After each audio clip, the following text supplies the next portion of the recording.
বিশ্ববিদ্যালয়ে সর্বোচ্চ ডিগ্রি শেষ করে সবাই যখন চাকরির পিছনে দৌড়ায়, ঠিক তখনই জান্নাতুল ফেরদৌসী ও তনু মিত্র বেছে নিয়েছেন ভিন্ন পথ। তাদের উদ্দেশ্য ছিল চাকরি ছাড়াও যে সফল হওয়া যায় এটা প্রমাণ করা। ছোটবেলা থেকেই শখ ছিল চায়ের দোকান দেবেন, সেটাই করলেন। মাস্টার শেষ করে রাস্তার পাশে ফিল হাংরি নামের একটি দোকান করে তাক লাগিয়ে দিয়েছেন জান্নাতুল ফেরদৌসী ও তনু মিত্র। চাকরি সে তো সোনার হরিণ, তাই তো চাকরির পেছনে না ছুটে নিজেরাই হয়েছেন উদ্যোক্তা। তাদের দেখাদেখি অনেক বেকার নারী পুরুষ এগিয়ে আসছেন উদ্যোক্তা হিসেবে।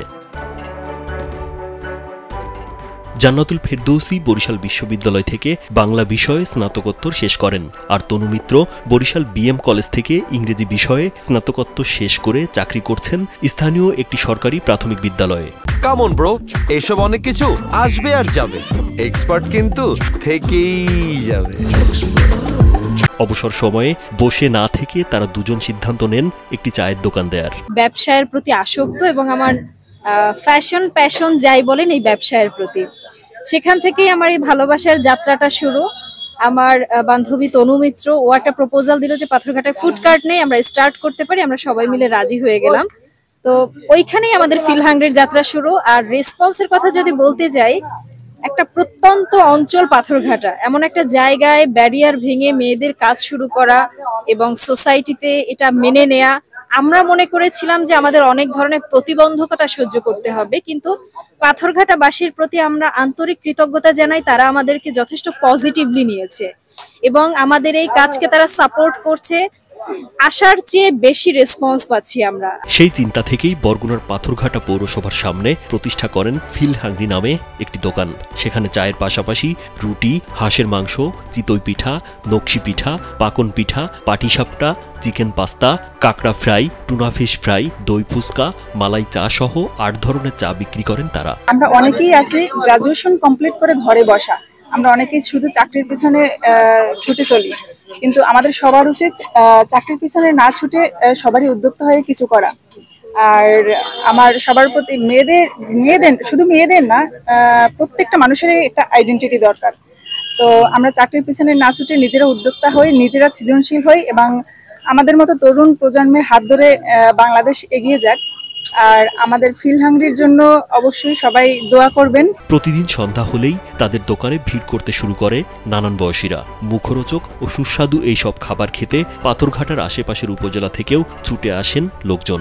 আমি চিতই পিঠা খেলাম আর কাঁকড়া ফ্রাই খেলাম 3 প্লেট। পাথরঘাটা এটা প্রথমে দেখলাম, খুব ভালো লাগছে। উদ্যোগটা খুব ভালো, মানুষের খায় আনন্দ পাচ্ছে, খাবারের মান ভালো, আচার ব্যবহার ভালো, যথেষ্ট ভালো। তাদের ওপেনিং থেকে আমরা ছিলাম এবং প্রতিদিন বলতে গেলে একদিন পর পরই আসি, একটু নাস্তা করি, সন্ধ্যায় আসি। এদের হাঁস রুটিটা সবচেয়ে আকর্ষণীয়, সাথে কাঁকড়া ফ্রাই, সাথে চা, ইদানিং কিছু পিঠা অ্যাড করছে। সবই মোটামুটি স্বাস্থ্যসম্মত, ভালো। আমার কাছে এখন পর্যন্ত কোনো প্রবলেম মনে হয় নাই।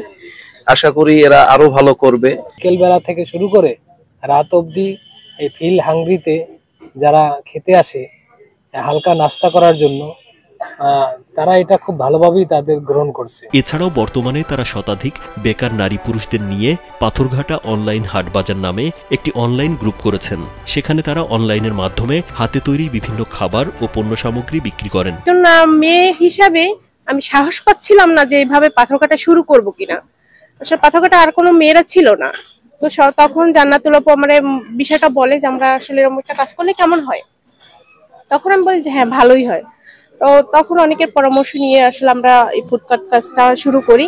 আমি শোনার পর থেকে আমি সাধুবাদ জানাইছি এই কারণে, আসলে এই যারা এটা করতেছে এরা কিন্তু এক হলো মেয়েরা, আর দ্বিতীয়ত হলো গিয়া সবাই কিন্তু শিক্ষিত।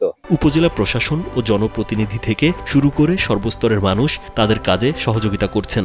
তারা শিক্ষিত হয়ে তারা যেমন হলো উদ্যোক্তা হয়েছে, তারা কর্মসংস্থান সৃষ্টি করেছে, অন্যদেরকে কর্ম দিচ্ছে এবং পাশাপাশি অন্য নারী যারা আছে তাদেরকে কিন্তু উৎসাহ যোগাচ্ছে। এবং এই মুহূর্তে বলতে গেলে এমন ভাবে বলা যায় যে তনু মিত্র এবং হলো জান্নাতুল ফেরদৌস, তারা এই মুহূর্তে এই এলাকার বা এই নারী সমাজের আইকন হিসেবে তারা এখানে কাজ করছে। সমাজে বেকার নারী পুরুষরা যদি চাকরির পিছনে না ছুটে এভাবে উদ্যোক্তা তৈরি হয়, তবে সমাজ থেকে বেকারত্ব দূর হবে, সেই সাথে নিজেরাও স্বাবলম্বী হতে পারবে বলে আশা সবার। রাজীব বিশ্বাস, কালবেলা।